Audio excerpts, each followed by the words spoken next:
करके ब्राह्मणों से स्वस्ति वाचन कराया और उन ब्राह्मणों से अवशिष्ट पुष्पांजलि ग्रहण करके सखियों से घिरी हुई लक्ष्मी देवी के समान सुंदर रूप से सुशोभित हुई। वराह रोवा व राजकन्या समीप में जाकर पिता के चरण में प्रणाम करके प्राप्त पुष्पांजलि को निवेदित कर हाथ जोड़कर राजा के पास में स्थित हुई।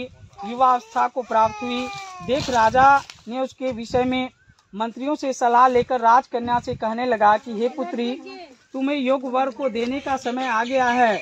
मुझसे कहो, तुमने मांगने के लिए भी नहीं आता और मैं विचार करने पर तुम्हारी आत्मा के अनुरूप वर को ढूंढ नहीं पा रहा हूँ। अतः हे पुत्री, देवताओं के निकट में जिस तरह निंदनीय ना हो वैसा तुम करो। मैंने धर्म शास्त्रों में पढ़ा है और सुना भी है कि यदि पिता के गृह में रहती हुई विवाह के पहले ही जो कन्या रजो धर्म से युक्त हो जाती है वह शूद्रा के समान समझी जाती है तथा उसके पिता को ब्रह्म हत्या के समान पाप लगता है।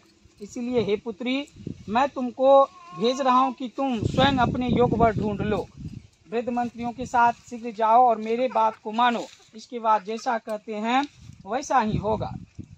ऐसा कहकर सावित्री घर से निकलकर राजर्षियों के साथ रम्य तपोवन की ओर चल पड़ी और वहां पहुंचकर माननीय वृद्धजनों को प्रणाम कर सभी तीर्थों और आश्रमों में जाकर पुनः मंत्रियों के साथ सावित्री अपने गृह पर आ गई और वहां पर पिता के समक्ष पवित्र देवर्षि नारद को बैठे हुए देखा।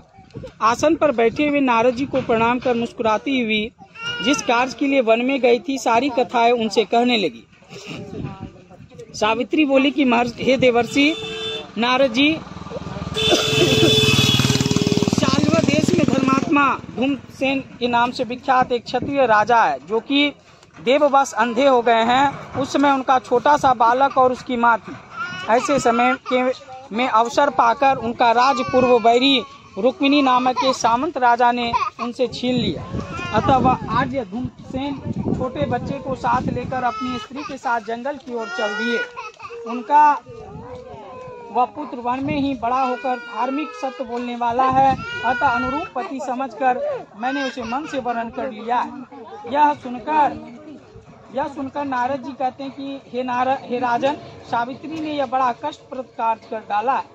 बाल बुद्धि होने से उनके केवल गुणमान समझकर सत्यवान को वरण कर लिया, पति मान लिया। उसका पिता सत्य बोलता है, माता सत्य बोलती है और स्वयं भी सत्य बोलता है। उससे उसका नाम मुनियों में सत्यवान रखा है। उसको नित्य अश्व घोड़े प्रिय हैं। वह मिट्टी के घोड़े बनाया करता है, चित्र में घोड़े को लिखता रहता है।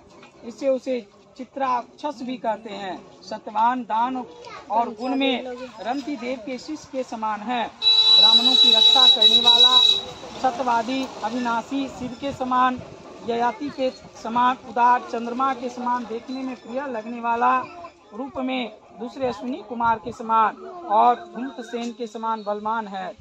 किंतु उसमें केवल यही दोष है कि दूसरा कोई नहीं कि सत्यवान आज से ठीक 1 वर्ष सावित्री ऐसी थी जिसके चित्त में रात दिन जो नारद जी कही हुई बात थी उसकी याद बनी रहती थी। उसके बाद बहुत दिन बीत जाने पर उनका जो है मरण काल आ गया, जिसे सत्यवान को मरना था। अतः सावित्री ने नारद जी की कही हुई मरण की तिथि को हृदय में गिनती हुई ज्येष्ठ मास के शुक्ल पक्ष की द्वादशी तिथि को संध्या काल में आज से चौथे दिन में रहने लगी। उसके बाद 3 रात्रि बीत जाने पर प्रातः काल स्नान कर देवताओं का तर्पण करने के बाद चारुहासिनी सावित्री ने सास ससुर का जो को प्रणाम किया। उसके बाद जब कुल्हाड़ी लेकर सत्यवान जंगल की ओर चल पड़ा तब जाते हुए अपने पति के पीछे पीछे सावित्री भी चली।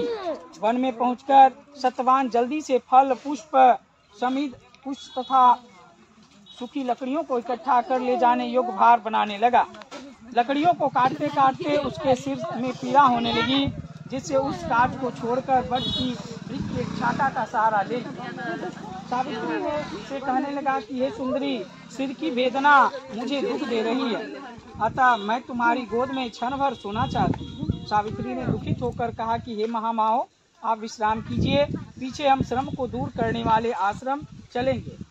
जैसे ही पृथ्वी पर बैठी हुई सावित्री ने सत्यवान के सिर को अपनी गोद में रखा, वैसे ही उसके कृष्ण मिश्रित पिंगल वर्ण वाले कृतधारी पीत वस्त्र पहने हुए साक्षात सूर्य के समान उदित हुए पुरुष को देखा। उसे देखकर सावित्री प्रणाम कर मधुर वचनों में कहने लगी, आप देवताओं अथवा दैत्यों में से कौन हैं जो मुझे धर्मच्युत करने के लिए आए हैं?